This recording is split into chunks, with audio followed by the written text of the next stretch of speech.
National Security Advisor John Kirby spoke about President Biden's position on a ceasefire, telling Fox News' Martha Callum that Israel does support a temporary pause in fighting, saying more or less the ball is now in Hamas's court. Let's watch.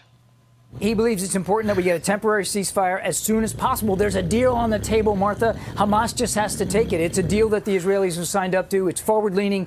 It will get us a 6-week ceasefire so that we can get all those hostages out. Yes, we want that temporary ceasefire in place right now. His comments follow Vice President Kamala Harris's forceful remarks urging a temporary ceasefire. And as Israeli top official and war cabinet member Benn Gantz, Israel's prime minister, Benjamin Netanyahu's former rival turned cabinet member, continues his tour of Washington, meeting up with top officials and lawmakers this week. He's scheduled to meet with Senate Majority Leader Chuck Schumer and House Minority Leader Hakeem Jeffries on Tuesday. According to reports, Speaker Mike Johnson decided to skip meeting Gantz. Well, meanwhile, Israel is fuming over Gantz's visit to the U.S. According to reports, the top cabinet official who has not seen eye to eye with Netanyahu on its campaign in Gaza, on the Israel campaign in Gaza, did not get Netanyahu's approval for this visit to the U.S., signaling a potential cracks growing within the Israeli government about how to handle this war against Hamas. So, yes, Netanyahu was not happy about this at all. This is a war cabinet that disagrees, to some degree at least, about what should go, how the war should be prosecuted.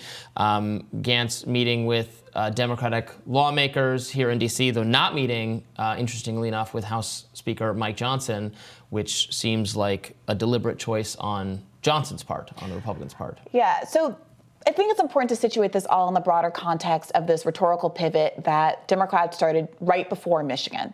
It did very much seem like Joe Biden in that one kind of press gaggle where he's eating ice cream seemed to dangle the idea that they were open to a ceasefire and accommodating tacitly. The perception was they were accommodating the protests' demands for a ceasefire. But what's really important to note, and as Adam Johnson recently wrote in The Nation, he's a media critic who does a really good job of parsing shifting media narratives exactly like this one, is that the demand that's been made by the hundreds of thousands of protesters that have been in the streets since October 7th, just in the United States, not to mention millions of others around the world, were not for a temporary ceasefire, but for a permanent one.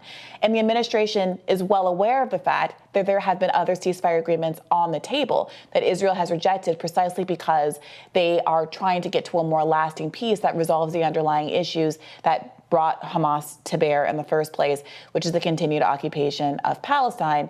And Hamas and Palestinians want some assurances that as soon as they exchange hostages, as soon as the ceasefire ends, that there's not more death and destruction. Remember, there was a ceasefire over the holidays, and how many thousands of people have continued to be killed now that that ceasefire is lifted. What leverage exists for Hamas to ensure that the destruction of Gaza doesn't continue after 6 weeks or so, especially given, as we discussed on the show, the commitment of Benjamin Netanyahu to permanently occupy Gaza with this border zone area and to give a mandate to other countries to control Gaza after the conflict is ostensibly paused.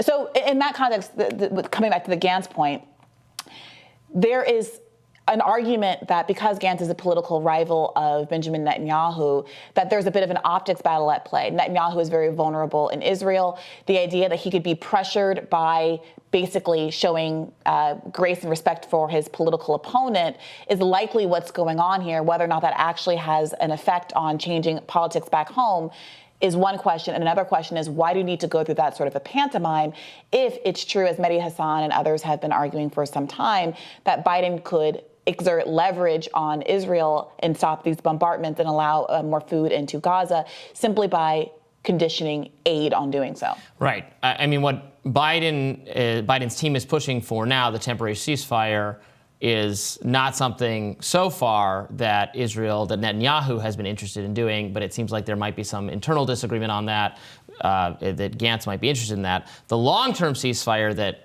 that people protesting want is not something the U.S., the Biden White House, or Israel seems to want. Israel's position is that that they would fear that Israel is unsafe as long as Hamas remains in control of the Gaza Strip, and that some other governing organization needs to be the leadership in Gaza, and there can't be a ceasefire until that happens. So we will see if any temporary ceasefire comes about. That is, yes, ever since right before Michigan, I think the Biden White House does feel vulnerable on this subject and has shifted rhetorically, but we have yet to see whether that matters at all to Netanyahu. We also found that there are reasonable grounds to believe that conflict-related sexual violence, including rape and gang rape, occurred during the 7th of October attacks in at least 3 locations, namely the Nova Music Festival site and its surroundings, Road 232, and Kibbutz Reim. And in most of these incidents, victims were first subjected to rape and then killed. And at least 2 incidents relate to the rape of women's corpses. We do have an update on the reports of sexual violence allegedly committed by Hamas. The United Nations has issued a report on sexual violence in the conflict yesterday, saying that there is, quote, reasonable grounds to believe that conflict-related sexual violence did occur during the October 7th attacks. Specifically, the report cites, quote, several naked or partially naked bodies from the waist down. The report also acknowledges this evidence is, quote, circumstantial, but says that such a pattern of undressing and restraining of victims may be indicative of some forms of sexual violence. They also heard testimony from women who have been who were kidnapped and held by Hamas, who said that sexual violence was a part of the experience there, and they reviewed some 50 hours of video and thousands, 5,000s of photographs of the carnage. So, we've talked a lot about alleged exaggerations of the New York Times story, which positioned what Hamas did as rape as a weapon of war, et cetera. So the UN not agreeing maybe totally with that characterization, but saying they did find clear and convincing information regarding the sexual assault of hostages and the conditions of the bodies at the music festival and others indicating sexual violence. Yeah, I think what's difficult about this report is a couple of things. One is that it does seem to be very much in line with the information that we know already, that there are bodies that were found in various positions in various states of undress that have led people to believe that sexual assault happened. But it doesn't seem like there's anything new here. And in fact, some of the evidence that's alluded to is exactly the same evidence or the same sources that have already come under such scrutiny by investigations by the Gray Zone, Electric Intifada, and now The Intercept, and which have been really undermining the credibility of the New York Times reporting for the last month or so. So Max Blumenthal at the Gray Zone did an analysis and ran down just a couple of top takeaways, pointing out that at a presser that Patton, the woman who did the investigation, did yesterday, Pramila Patton, she concedes that, quote, unfounded and inaccurate forensic evidence was collected, that untrained volunteer first responders who were responsible for potentially valuable evidence, of potentially valuable evidence. She's referring to those Zaka members, which is this kind of religious group who's have been at the root of many of the claims that have been undermined about the 40 beheaded babies and those kinds of stories.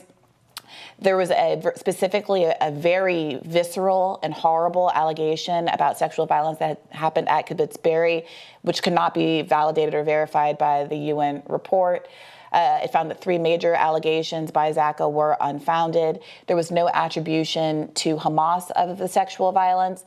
As we know, many people poured across the wall once it had been breached, and the report affirms that they cannot prove that Hamas was responsible, again, undermining the New York Times' initial claim that this was a systemic Hamas feature of their war effort against Israel, and on and on. So I think the argument has never been that, of course, it's not possible that sexual assault has happened in this environment, but was there a specific narrative about sexual assault that was put forward, weaponized, and even, frankly, lied about by some of the actors in this scenario, or in order to justify what many would describe as a disproportionate response that's now led to the deaths of 30,000 people in Gaza? Sure. Let's set the narrative aside.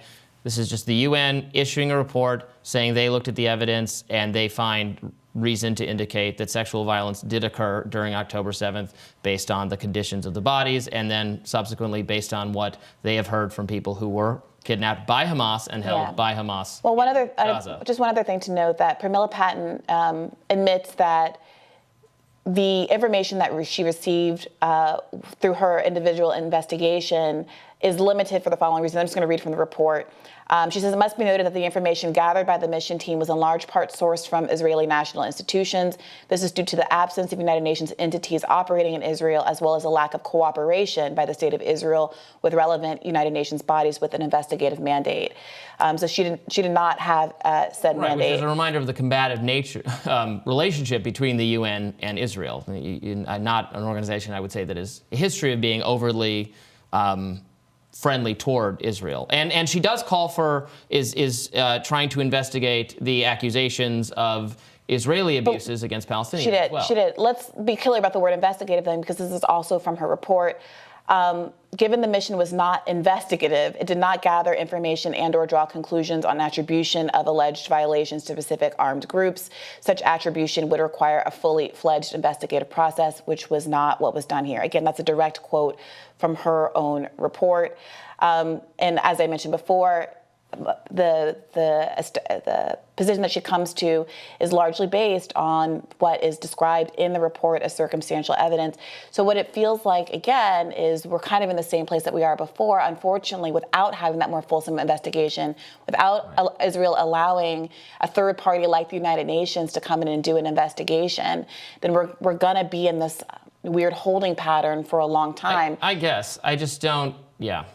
I mean, but the circumstantial evidence is evidence of dead body, people murdered, zip-tied, naked, which is so horrifying to me on its own that that's just a report pointing that happened to people is so disturbing to me. More Rising right after this.